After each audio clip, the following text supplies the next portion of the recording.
Hello friends, this is Saba and welcome to Noor classes. Friends, आज के इस वीडियो में हम बात करेंगे एक नए टॉपिक की and that is nutrition. So let's start. देखते हैं क्या है न्यूट्रिशन, किस तरीके से होता है और किस चीज़ की इसमें ज़रूरत पड़ती है। जैसा हम पिछले लेक्चर में डिस्कस कर रहे थे डाइजेशन को, और डाइजेशन हमने पूरा डिस्कस किया था डाइजेस्टिव सिस्टम, और उसी डाइजेस्टिव सिस्टम से रिलेटेड है पूरा न्यूट्रिशन। मतलब जो हमने डाइजेशन में हम जिस चीज़ का हमने बॉडी में अपनी डाइजेशन किया है, जिस फूड को हमने डाइजेस्ट किया है, उसी से फिर वैसा ही होगा हमारा न्यूट्रिशन, वैसा ही होगा हमारा पोषण। ठीक है, जिसको हम कहते हैं। स्टार्ट करते हैं और देखते हैं पॉइंट को। अगर मैं इसमें कुछ आपको मोटा मोटा बता दूं पहले, जैसे अगर हम कोई भी बॉडी है, ठीक है, कोई भी एनिमल है, कोई भी ऑर्गेनिज्म है, तो वो क्या करता है, उसके लिए उसके बॉडी में ऊर्जा फॉर्मेशन, मतलब एनर्जी फॉर्मेशन, और उस ऑर्गेनिज्म की ग्रोथ, एंड उस ऑर्गेनिज्म में कुछ सेल्स होती हैं, वो दिन में मतलब कितनी सेल्स होती हैं जो दिन भर में टूटती हैं, और फिर उन सेल्स की मरम्मत होती है। कुछ सेल बनती हैं और कुछ सेल्स की मरम्मत होती है। तो फिर उन सब के लिए बॉडी की ग्रोथ, एनर्जी फॉर्मेशन और उन सेल्स के मरम्मत के लिए जिन चीज़ों की, जिन मटेरियल की किसी एक ऑर्गेनिज्म को ज़रूरत होती है, वो कहलाती है न्यूट्रिएंट्स। ठीक है, सबसे पहली और सबसे मोटी और सबसे ज़्यादा इंपॉर्टेंट बात यह है कि हमें ये पता होना चाहिए कि न्यूट्रिएंट्स हैं क्या। ठीक है, फिर उसी के आगे हम देखेंगे न्यूट्रिशन को, किस तरीके से फिर न्यूट्रिशन होता है। अब अगर मैं इसमें बात करूं कि जैसे हमने फूड में जब हम डाइजेशन डिस्कस कर रहे थे, तो हमने वहाँ देखा था, डाइजेशन में जब हमने डिस्कस किया था, तो हमने वहाँ देखा था कि जब हम खाते हैं फूड में, तो कोई भी जब फूड खाया जाता है तो उसमें मेन कंपोनेंट होते हैं, वो होते हैं कार्बोहाइड्रेट है, प्रोटीन है, फैट है। तो ये सब जो होते हैं, ये होते हैं मैक्रोन्यूट्रिएंट्स हमारे कहलाते हैं। अब जब ये हम फूड में खा लेते हैं और फिर जब इनका डाइजेशन होता है, तो फिर ये आते हैं न्यूट्रिशन में। ठीक है, और ये न्यूट्रिशन जो होता है, ये कहलाते हैं मेगा मैक्रोन्यूट्रिएंट्स, हम इसको कह सकते हैं। ये ज़्यादा अच्छा रहेगा मेगा मैक्रोन्यूट्रिएंट्स इनको कहना।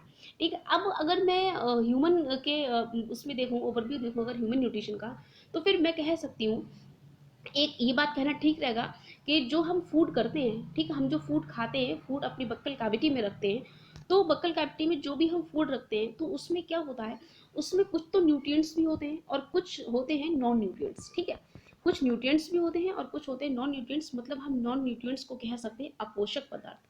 ठीक है, और ये अपोषक पदार्थ या फिर पोषक पदार्थ, तो जो भी हम मोस्टली जो न्यूट्रिएंट्स होते हैं, तो वो क्या होते हैं, वो बहुत बड़े बड़े मेगा मॉलिक्यूल्स होते हैं, और फिर कुछ कॉम्प्लेक्स फॉर्म होती है। ठीक है, जो भी हम फूड करते हैं, तो ये फूड कॉम्प्लेक्स फॉर्म में होता है और फिर कुछ मेगा मॉलिक्यूल्स की फॉर्म में होता है।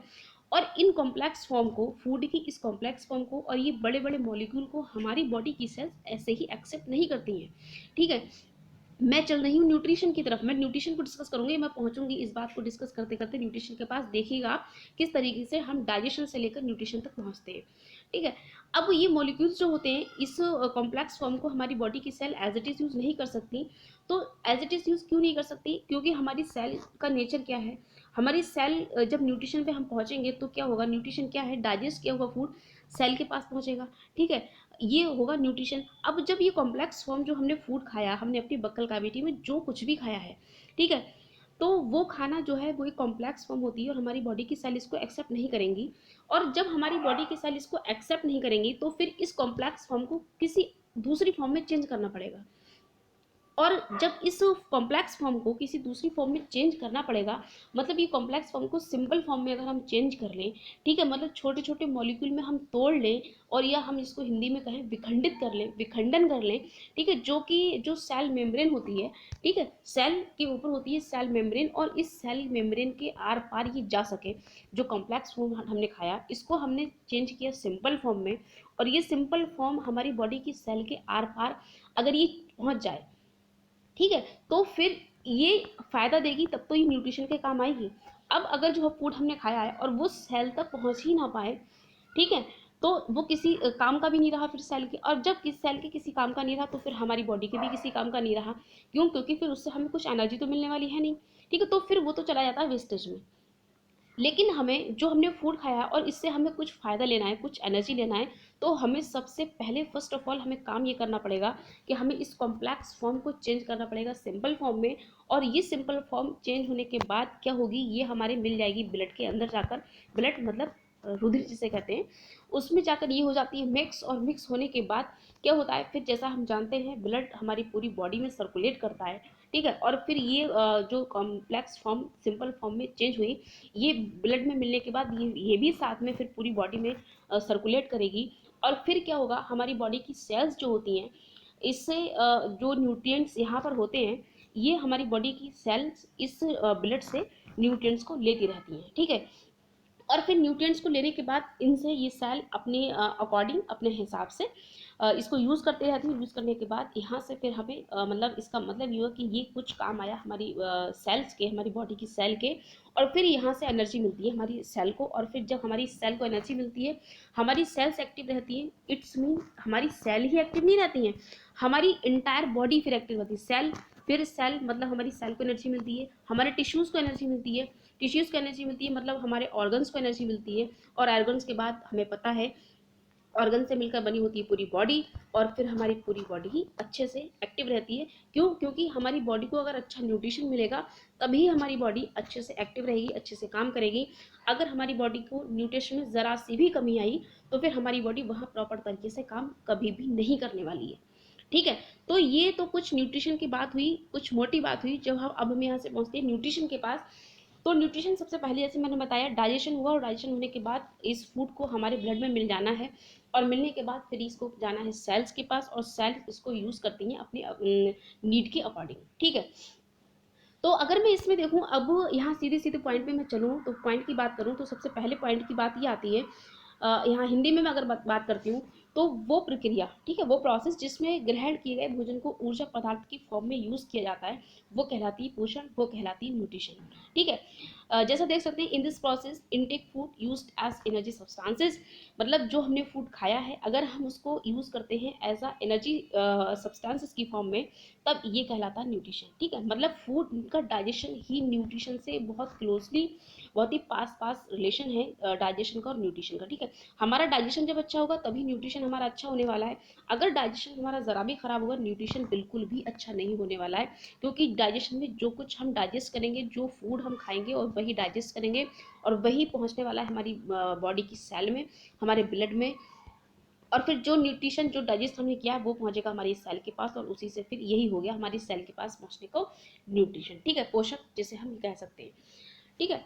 तो सबसे पहली बात यह है कि इस प्रोसेस में जो भी हम खाया, जो कुछ भी हमने खाया है, उसको हम यूज़ कर लें एज अ यूनिटी सब्सटेंसेस, तो ये कहलाता है न्यूट्रिशन।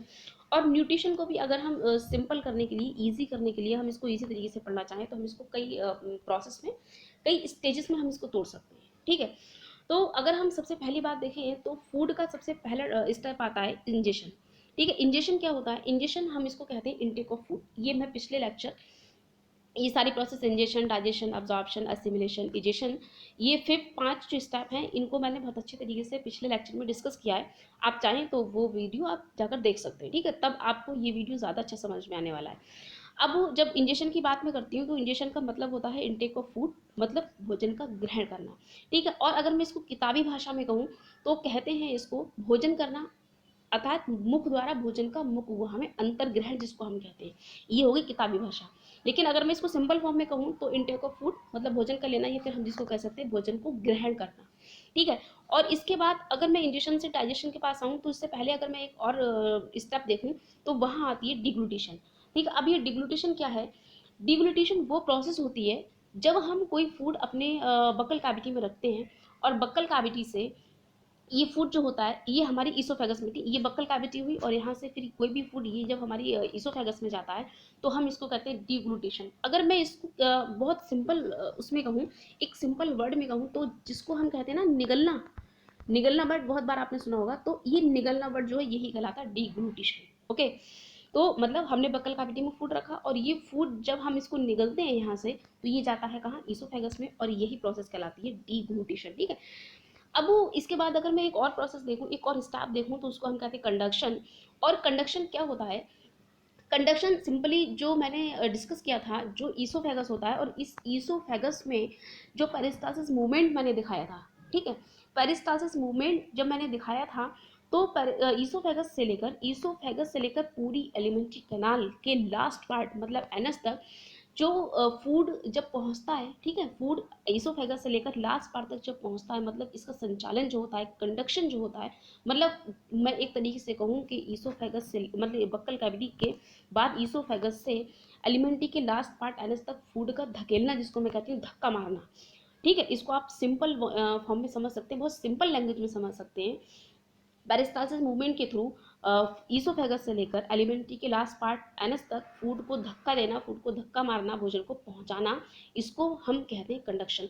तो बहुत इंपॉर्टेंट पॉइंट्स हैं ये, तो स्टेप डिग्लूटिशन बहुत इंपॉर्टेंट, एंड देन कंडक्शन, ठीक है, एक बहुत इंपॉर्टेंट पॉइंट है, आप इसको याद कर लें। ओके, अब मैं इसके बाद अगर आऊँ डाइजेशन पे, तो डाइजेशन क्या है, सिंपल सी बात है, मैंने जैसे बताया पिछले भी लेक्चर में बता चुकी हूँ, डाइजेशन मतलब पाचन करना। अब इसमें सिर्फ पाचन ही डाइजेशन में नहीं आता, ये पाचन एक वर्ड तो है यहाँ, एक शब्द तो आपको यहाँ दिखाई दे रहा है सिर्फ पाचन, लेकिन जितना कहने में ये आसान है पाचन ना, इतना आसान ये है नहीं। क्यों? क्योंकि इस पाचन में बहुत बड़ी प्रोसेस छुपी हुई है, और प्रोसेस छुपने के साथ ये बहुत बड़ी प्रोसेस भी है। डाइजेशन को समझने के लिए पूरा कितना मतलब पूरा डाइजेस्टिव सिस्टम है, डाइजेशन सिर्फ एक पाचन शब्द को समझाने के लिए, डिस्क्राइब करने के लिए पूरा एक सिस्टम ही बन चुका है। तो जैसे अगर मैं कहूँ, फूड को चबाना होता है, पीसना होता है, और फिर पीसने के बाद मंथन, उसका मिलाना जो होता है, ठीक है, ये सब कैसे होता है, ये सब कुछ फिजिकल प्रोसेस होती है और कुछ केमिकल प्रोसेस होती है। फिजिकल मतलब हमने फूड को अपने बक्कल कैविटी में रखा, और बक्कल कैविटी में रखने के बाद इसको दांतों से चबाया जाता है, ठीक है, पीसा जाता है, कूटा जाता है। अब सिर्फ इतना ही नहीं, बल्कि हमारे बक्कल कैविटी में होती है सलाइवरी ग्लैंड्स, और ये सलाइवरी ग्लैंड्स क्या करती हैं, ये सलाइवा निकालती है, और ये सलाइवा इस फूड में जाकर मिलता रहता है, और इस तरीके से सलाइवा प्लस हमारे दांत और टंग हमारी इसको मिलकर दोनों बहुत अच्छे तरीके से चबाते रहते हैं, पीसते रहते हैं और मिक्स करते रहते हैं। तो इस तरीके से कि फिजिकल और एक केमिकल दोनों तरीके की प्रोसेस हो गई, और इस तरीके से क्या होता है, ये फूड की जो हमारी कॉम्प्लेक्स फॉर्म होती है वो टूटने लगती है और वो चेंज होने लगती है सिंपल फॉर्म में। और फिर इस तरीके से हमारे फूड जो होता है वो एक अच्छी तरीके से कुछ हद तक डाइजेस्ट हो चुका होता है, और फिर वो आगे बढ़ने के लिए तैयार रहता है, ठीक है, बक्कल कैविटी से ईसोफेगस में बढ़ने के लिए वो तैयार रहता है। तो इस तरीके से ये प्रोसेस रहती है डाइजेशन की, और फिर ये बक्कल कैविटी से स्टार्ट होकर ये चलती रहती है पूरी एलिमेंट्री कैनाल में, ठीक है। तो ये तो मोटी मोटी बात होगी डाइजेशन की। अब अगर मैं बात आगे बढ़ाऊँ और बात करूँ मैं एब्जॉर्प्शन की, तो इसको सिंपल फॉर्म में मैं कह सकती हूँ अवशोषण, ठीक है, अवशोषण मतलब एब्जॉर्प्शन। अब एब्जॉर्प्शन को मैं एक मोटे तरीके से बताऊं तो क्या हुआ कि जो फूड डाइजेस्ट हो जाता है, ठीक है, डाइजेस्टेड फूड जो होता है उसको जो हमारी एलिमेंट्री कैनाल है, तो इस डाइजेस्ट ये फूड डाइजेस्टेड फूड जब बढ़ता है आगे, इस डाइजेस्टेड फूड को एलिमेंट्री कैनाल पूरी कैनाल से निकालना, और इस कैनाल की दीवार में जो भी क्या कहते हैं ब्लड कैपिलरीज रहती हैं, ठीक है, उन ब्लड कैपिलरीज में इस डाइजेस्टेड फूड को पहुंचाना, ठीक है। क्यों? क्योंकि जब फूड डाइजेस्ट हुआ तो ऐसा तो है नहीं कि उसको एलिमेंट्री कैनाल में ही रहना है, इसको एट लास्ट पहुंचना ब्लड में। तो फूड डाइजेस्टेड फूड का ब्लड में पहुंचना यही कहलाता है एब्जॉर्प्शन। ओके, एक बहुत मोटे तरीके से और इम्पोर्टेंट तरीके से आप समझ सकते हैं इस बात को। उसके बाद अगर मैं चलूँ नेक्स्ट स्टेप पे, तो बात आती है एसिमिलेशन की, ठीक है। एसिमिलेशन में जब मैंने बताया था, इसको हम कहते हैं स्वांगीकरण। स्वांगीकरण का मतलब ये होता है, जब हमारा डाइजेस्टेड फूड पहुंचा ब्लड में, और ब्लड के बाद ये पहुंचता है सेल के अंदर, और सेल के अंदर जब ये पहुंचता है तो फिर सेल में ये मिक्स हो जाता है, ठीक है, और फिर यही प्रोसेस कहलाती है एसिमिलेशन की, मतलब डाइजेस्टेड फूड का सेल के मटेरियल में पहुंचकर मिल जाना, ये बात होती है एसिमिलेशन की। इसको हम हिंदी में कहते हैं स्वांगीकरण। ओके, और दूसरी बात आती है इजेशन, इसको हम कहते हैं, इजेशन क्या होता है, जो हमने फूड खाया, जैसे मैंने सबसे स्टार्टिंग में बताया था कि जब हम फूड खाते हैं तो उसमें कुछ तो होते हैं न्यूट्रिएंट्स और कुछ होते हैं नॉन न्यूट्रिएंट्स, ठीक है, एक तो होते हैं न्यूट्रिएंट्स और कुछ होते हैं नॉन न्यूट्रिएंट्स। तो ये नॉन न्यूट्रिएंट्स जो होते हैं इसको हम कहते हैं अपोषक, ठीक है, मतलब अपोषक मतलब कुछ जो हमारे फूड में किसी का हमारे डाइजेशन में कोई काम नहीं आते, बल्कि ये हमारे फूड के डाइजेशन के लास्ट में बचते हैं, ठीक है। तो इनको फिर क्या होता है, हमारी बॉडी से बाहर निकाल दिया जाता है। और फिर इस तरीके से न्यूट्रिशन में जो डाइजेशन के स्टेप्स थे ये बहुत इंपॉर्टेंट रोल प्ले करते हैं, और फिर हमारी बॉडी के डाइजेशन में जो एट लास्ट जो लास्ट में फूड का डाइजेशन होके जो भी निकल के आता है रिजल्ट, वही फिर हमारे न्यूट्रिशन की डायरेक्शन को तय करेगा कि अब न्यूट्रिशन किस डायरेक्शन में जाने वाला है, ठीक है। सो ये तो बात रही थी, बहुत इंपॉर्टेंट बात थी, बहुत मोटी मोटी बातें थी न्यूट्रिशन की, और मैं इसके बाद अब नेक्स्ट स्टेप पे चलना चाहूँगी और बात करूँगी नेक्स्ट की, ठीक है। सो फर्स्ट नेक्स्ट इज, अगर मैं पोषण की बात करती हूँ, न्यूट्रिशन की बात करती हूँ, तो जो हम न्यूट्रिशन में जो भी हमारे न्यूट्रिएंट्स पार्टिसिपेट करते हैं, ठीक है, जो भी भाग लेते हैं हमारे न्यूट्रिशन में, तो सबसे पहली बात मैंने कहा था कि हम इसको आसानी से समझने के लिए 2 पार्ट्स में हम इसको डिवाइड अगर कर लें तो अच्छा रहेगा। अगर हम न्यूट्रिशन की बात करते हैं तो न्यूट्रिशन में भाग लेने वाले पदार्थों को पोषक पदार्थ कहते हैं। सिंपल बात थी और सबसे पहली बात तो यही थी, ठीक है। एंड अगर मैं इसको देखूँ तो ये मैं इसको 2 तरीके से डिवाइड करके पढ़ सकती हूँ। हम इसको 2 तरीके में बाँट सकते हैं। फर्स्ट इज़, अगर मैं इसको देखूँ तो कार्बनिक पदार्थ मतलब ऑर्गेनिक मॉलिक्यूल्स, और फिर दूसरी तरफ मैं देखूँ तो इसको अकार्बनिक पदार्थ, या फिर मैं इसको बाँट सकती हूँ इनऑर्गेनिक में, ठीक है। ऑर्गेनिक एंड इनऑर्गेनिक में अब मैं देख लूँ, इसमें हम अगर देखें तो कार्बनिक मतलब ऑर्गेनिक और इनऑर्गेनिक में क्या-क्या आता है। ऑर्गेनिक वाले पार्ट की अगर हम बात करते हैं तो इसमें carbohydrate, fat, protein and vitamins आते हैं। और इनऑर्गेनिक वाले पार्ट की बात करते हैं हम इसमें, तो इसमें आता है वाटर एंड मिनरल्स, ठीक है। इसको डिस्कस करेंगे अलग अलग 2 पार्ट्स में, इनऑर्गेनिक और ऑर्गेनिक को। स्टार्ट करते हैं और देखते हैं क्या है organic nutrients. Okay, organic nutrients की अगर हम बात करते हैं तो इसमें एक नंबर पहला नंबर जो आता है वो आता है कार्बोहाइड्रेट का। और कार्बोहाइड्रेट के बारे में अगर हम बात करें तो कार्बोहाइड्रेट्स कार्बन, हाइड्रोजन और ऑक्सीजन के मिलने से बनता है। और इसका रेशियो 1:2:1 का रेशियो होता है, ठीक है। मतलब कार्बन है, हाइड्रोजन है और ऑक्सीजन, ये इनका रेशियो 1:2:1 के रेशियो में जब ये मिल जाते हैं तब फॉर्मेशन होता है कार्बोहाइड्रेट का। Okay, and next is carbohydrate की कुछ इंपॉर्टेंट पॉइंट की बात करते हैं। कार्बोहाइड्रेट जो होते हैं एनर्जी के मेन सोर्सेज होते हैं, ठीक है। मतलब एनर्जी जो हमें मिलती है, हमें अगर हम ऐसे माने कि पूरे दिन में हमें जितनी भी एनर्जी मिलती है तो उसका मेन पार्ट जो होता है वो कार्बोहाइड्रेट से मिलता है। मतलब हमारी बॉडी के एनर्जी के मेन सोर्स होते हैं कार्बोहाइड्रेट। और ये वर्क कैपेसिटी को इंक्रीज कर देते हैं। कौन? कार्बोहाइड्रेट हमारी बॉडी की जो हमारी एनर्जी मिलती है, तो इससे हमारे काम करने की क्षमता, जिसको हम कह सकते हैं हिंदी में कैपेसिटी, उसको ये इंक्रीज कर देते हैं, मतलब उसको ये बढ़ा देते हैं। ओके, और एनर्जी का 50 to 80% पार्ट हमारा कार्बोहाइड्रेट से ही मिलता है। आप यहाँ से देख सकते हैं 50 to 80% पार्ट जब कार्बोहाइड्रेट से मिलता है, तो ये कहने में कोई गलत नहीं है कि ये मेन सोर्स होते हैं कार्बोहाइड्रेट के, ठीक है। और अगर मैं डेली लाइफ में बात करूँ कितने कार्बोहाइड्रेट की ज़रूरत होती है हमारी बॉडी को, तो ये होती है about 350 to 400 gram per day के हिसाब से कार्बोहाइड्रेट की ज़रूरत होती है हमारी बॉडी को, ठीक है। और कार्बोहाइड्रेट को अगर देखूँ तो जैसा कि यहाँ पर 350 to 400 ग्राम पर डे की कार्बोहाइड्रेट की नीड है हमारी बॉडी को, तो इस हिसाब से हमारी बॉडी को 1 ग्राम कार्बोहाइड्रेट से अगर देखा जाए तो 4.2 कैलोरी एनर्जी हमारी बॉडी को इससे मिलती है, ठीक है। कार्बोहाइड्रेट का डाइजेशन बक्कल कैविटी से शुरू होता है और सबसे पहले डाइजेशन होता है स्टार्च का स्टार्ट हमारी बक्कल कैविटी से।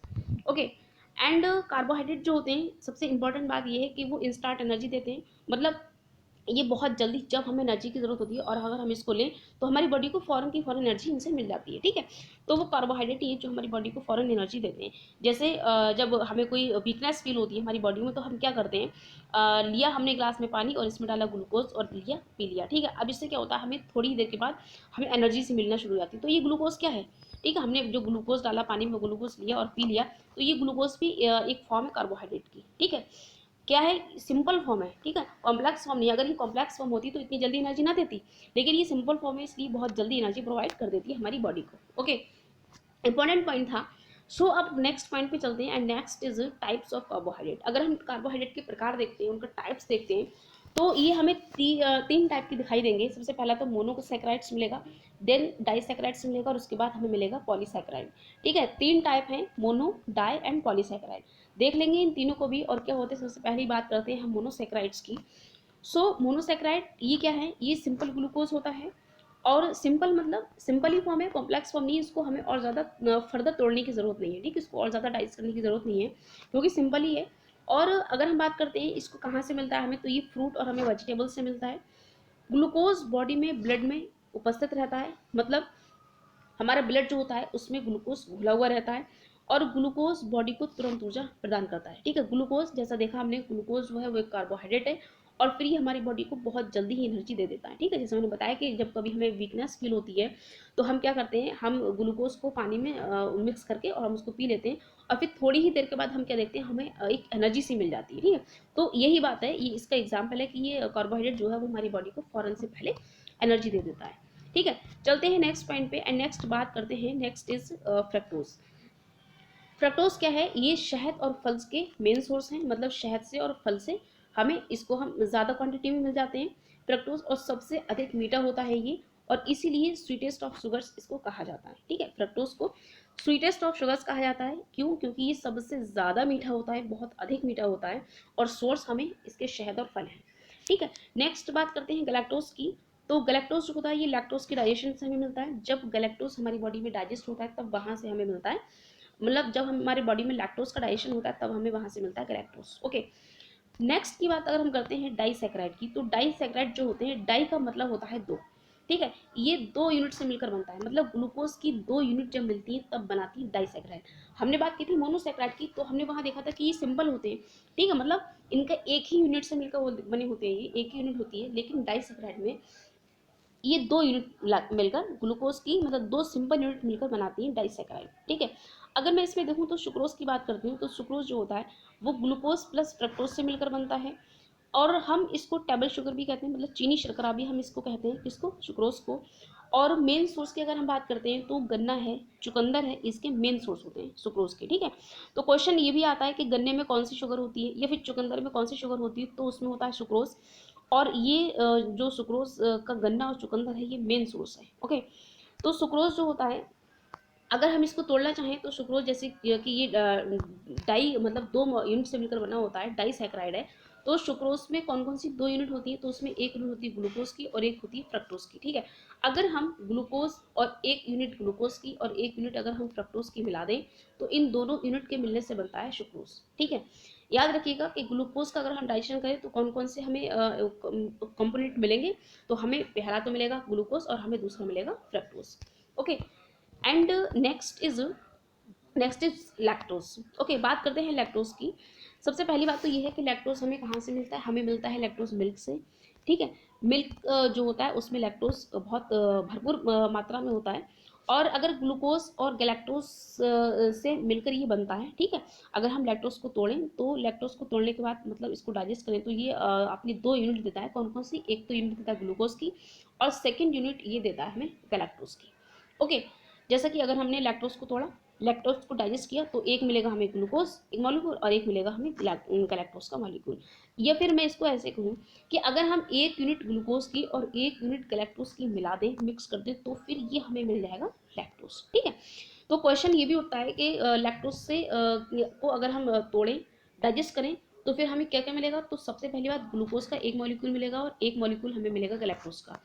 या फिर अगर हम ये कहें कि एक मॉलिक्यूल ग्लूकोज को और फिर एक मॉलिक्यूल गैलेक्टोज को अगर हम मिलाएं तो हमें क्या मिलने वाला है, हमें मिलने वाला है लैक्टोज। ओके, एंड नेक्स्ट की बात अगर हम करते हैं, और फिर हाँ सबसे पहली बात ये है कि ये इस हमें किससे मिलता है, इसका मेन सोर्स क्या है, तो मिल्क इसका मेन सोर्स है। ठीक है, लैक्टोज का।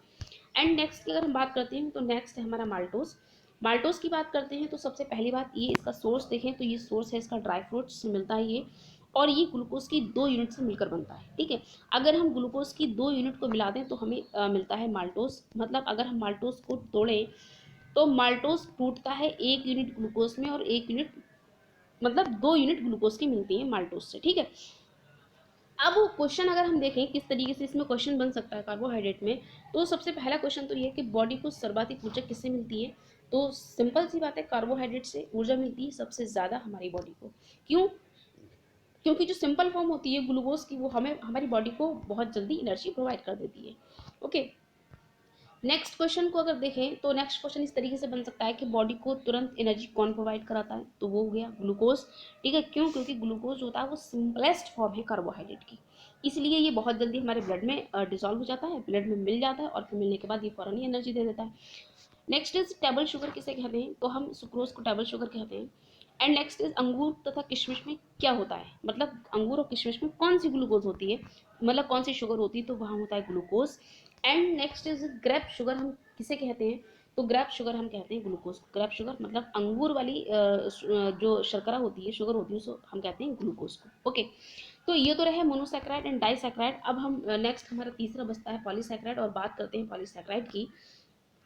तो जैसा कि हमने कहा था मोनो मतलब एक मॉलिक्यूल है, जहां हमने कहा था डाई मतलब दो मॉलिक्यूल से मिलकर बना था। अब बात आती है पॉलीसेक्राइड की। पॉली का मतलब ये दो या फिर दो से ज़्यादा मॉलिक्यूल से मिलकर बनेगा। ठीक है, ये दो या फिर दो से ज़्यादा अधिक सैक्राइड से मिलकर बनती है, इसीलिए हम इसको कहते हैं पॉलीसैक्राइड।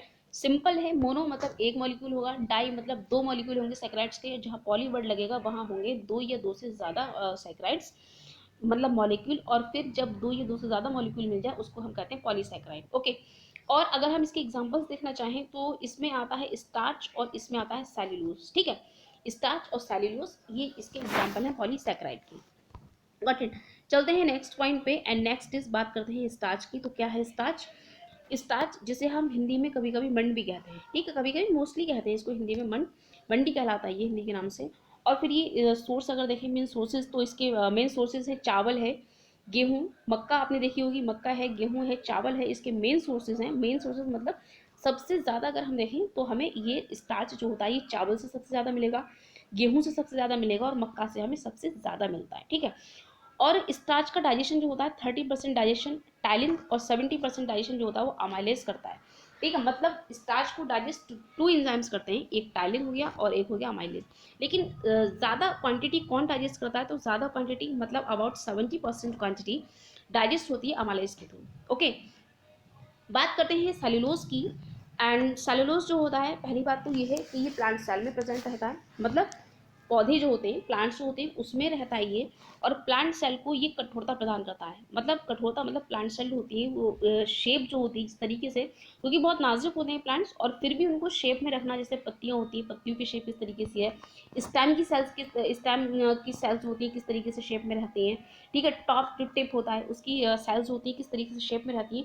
तो फिर इसको जो स्ट्रक्चर होता है, मतलब ठीक है, इसको कठोरता जो मिलती है, इसको हार्डनेस जो मिलती है इसकी सेल्स को, उसमें बहुत ज़्यादा रोल प्ले करता है सेलुलोज। ओके, तो वही पॉइंट है कि ये प्लांट की सेल्स को जो होता है ये कठोरता देता है, मतलब उनको शेप में रखता है। ठीक है, और दूसरी बात यह है कि ह्यूमन बॉडी में इसका डाइजेशन नहीं होता है।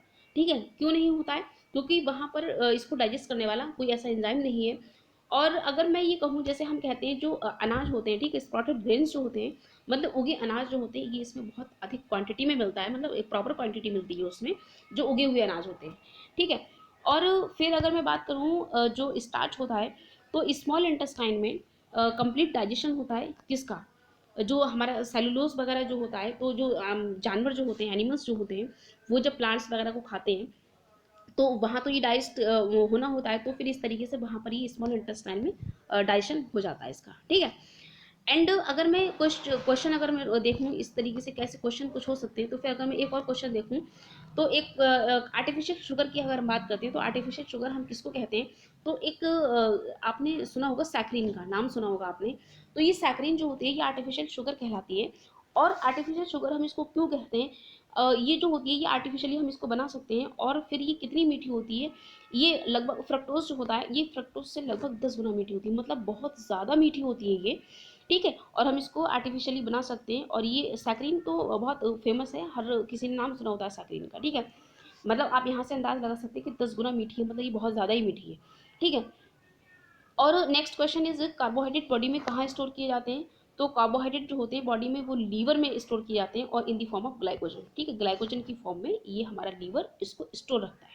ठीक है, और जब हमारा जो लीवर होता है वो इसको स्टोर रखता है। एंड अगर हम कार्बोहाइड्रेट की बात करते हैं, और फिर कार्बोहाइड्रेट जैसा कि डाइजेस्ट होता है, और उसके बाद इसको करता कौन है? इंसुलिन जो होता है।